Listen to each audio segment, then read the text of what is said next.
Hello everyone and welcome to Retro Dad and Modern Lad. Today's video is going to go through how the EGWORD software for the Sega Saturn works, and despite the option menus being Japanese, I'll show you what they do in English and the basics of what you can do.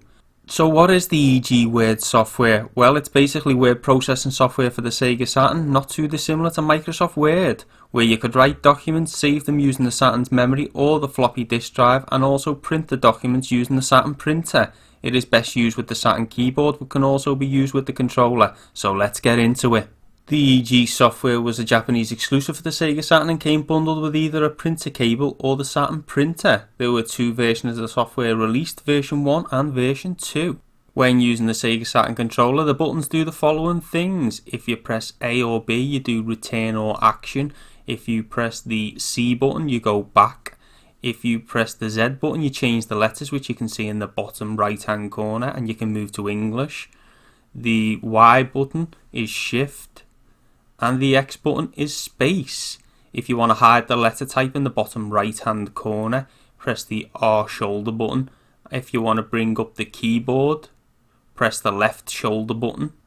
When using the Sega Saturn controller, you move around using the D-pad to select the letters, and in the bottom right corner the button changes the letter style. The button to the left of it is used to give capital letters, while the space button is on the row above to the far left. These are the basic buttons you will need when using the controller to type. However, as you can see, it is very slow using the controller compared to if you were to use the keyboard. So what I'll do now is I'll swap to the keyboard and you can see how much easier it is to type. There we go.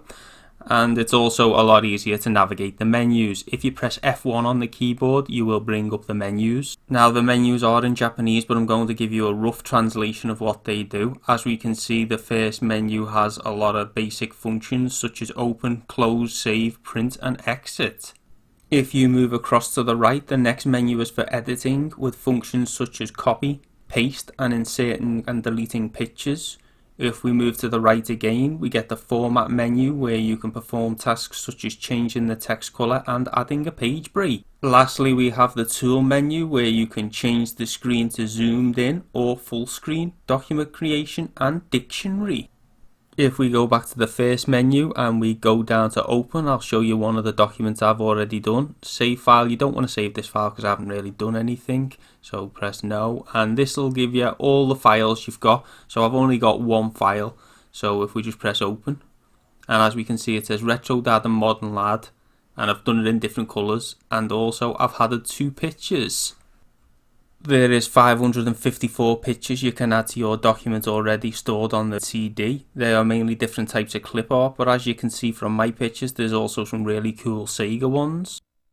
So how do you browse and add pictures? Well, press F1 or the start button to bring up the options menu and move across to the second one across, then down to insert picture. The next menu is all the folders on the CD which have different themed clip art and pictures. If you scroll to the bottom folder, that's the Sega art folder. Once you enter a folder, you can then select pictures to see what they look like. In the Sega folder, there is artwork from games such as Virtua Fighter Kids, Fighting Vipers, Sonic and Knights. Once you get the picture up, you can either choose to paste it into your document, cancel or change its size. So if we go back and go right to the bottom, there's a really cool one of Knights which I'm going to pick. So it's this one, I think.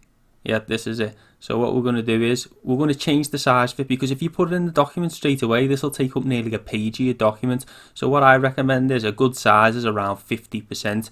So you use the up and down button on the D-pad or the up and down button on the keyboard, and you can change the size. And then when you've picked a good size, just press the enter button.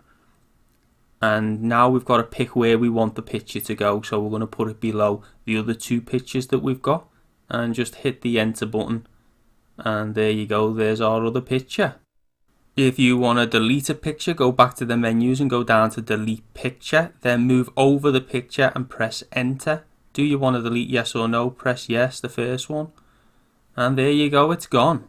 So I will demonstrate one more technique, which is how to change the colour of writing. If you go back into the menu and move across to the third one and down to text colour, you can see it says all the different colours. You can choose black, blue, red, green, yellow, purple or light blue. So let's choose purple. In the bottom left, it's now telling you to choose where you want the right and new colour to start. So press enter and move across, and press enter again for where you want it to finish, and there you go, it's changed to purple. So let's change Modern Lad as well, text colour, and we'll go with blue this time. So press the enter to start, move across and press enter again, and there you go, the whole word has changed colour. I hope you found this video useful as a basic introduction to EGWORD for the Sega Saturn. If you've liked the video, give it a like. If you haven't already, please subscribe to the channel. We've got loads of videos mainly on Sega Saturn with a hint of Dreamcast. Thanks for watching, and I'll see you soon. Bye.